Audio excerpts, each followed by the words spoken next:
how you guys doing? My name's Jory. So, first of all, I kind of didn't really have a story before I came into tonight, but someone recently told me that you should, try and take yourself out of your comfort zone and do something that makes you feel a little bit nervous. So, I decided to wing it, come up with a story, and try and share it with you. So first of all, I'd like to start with a question. By a show of hands, how many of you speak English here? Okay, I hope so, because if you didn't, you'd probably be really confused by what's been happening the entire night. So it's really great speaking English. It's basically the unofficial language of the world. It's used by most publications and things. And if you know English, you can go most places and actually be able to understand what's going on, and even in the worst situations, maybe you can find someone within a 5-mile radius who also speaks English, so you've got things going pretty good for you. Other people who speak something crazy like, I don't know, Swahili or Icelandic, you're kind of screwed because you gotta either learn a different language or stay on your little island, and I don't know. So I think that's great. So it's really great to be able to go almost anywhere and be able to get along with people and understand people, because there's a lot of people speaking English. But about a month ago, I went to Argentina and got to experience some of that. You stay in the tourist areas and you don't have much of a problem. And, but sometimes you do even still run into some situations when you don't really understand who you're speaking with, and it's difficult for you. One of the things that gave me the most trouble was dealing with money. I don't understand. I took French in high school, and I don't really understand the Spanish number system. So I'd go and I'd go to buy something, and they'd say, Vincente, ahorita son cuantos en dos uno. So I play this really strange kind of Price is Right kind of game where I take money out of my wallet, $100, 100 pesos. More? Higher? 200 pesos.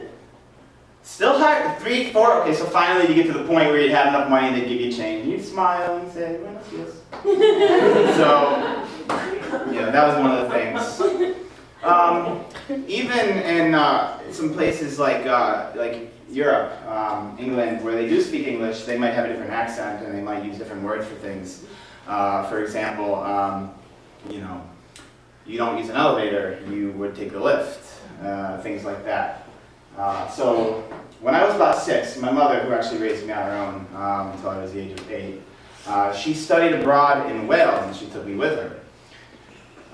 One of the first craziest memories of my childhood, I was at school there, and you can speak and you can understand people pretty well. I'm 6 years old and I'm in the cafeteria, and all of a sudden I feel the call of nature.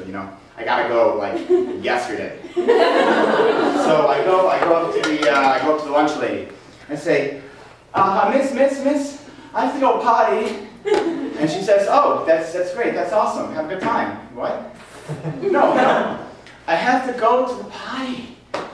Oh, is it your friend's birthday?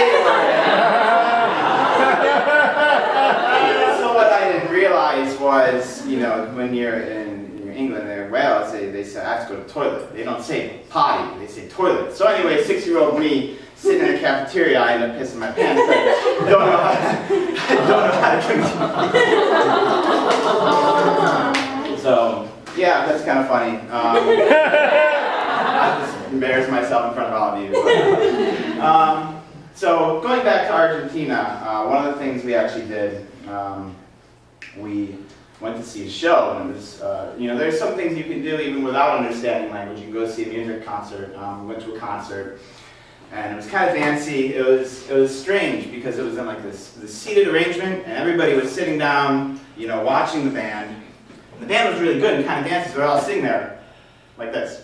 They're not like dancing or anything. I thought it was just completely bizarre. And me and my friend here, we go to concerts here and you stand up and you dance, so we ended up going and being crazy Americans and dancing by the side of the stage, and eventually halfway through the show, some people joined us, and I just thought that was very strange, so I don't know. So we get out of the show and we decide to go meet up with a couple of our friends. We're going to go out to a bar, and so we know the street where the bar is on, so we held down a taxi. And we tell them the street. We say, "Can I reach this?" before, blah, blah, blah. I'm trying to speak French too, I can't even.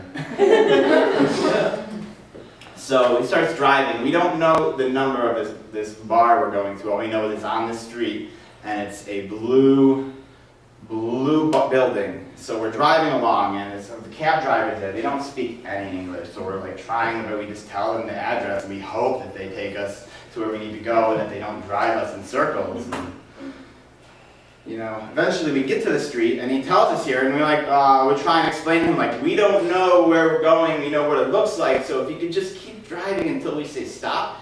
And he kind of got the idea. And so we go, we're driving down, all of a sudden we see it on the right, we say, you know, stop, party. And so then we do that, we get out, and we do the whole cash exchange thing. And still the whole time we're trying to give them enough cash and playing the Price is Right game again. So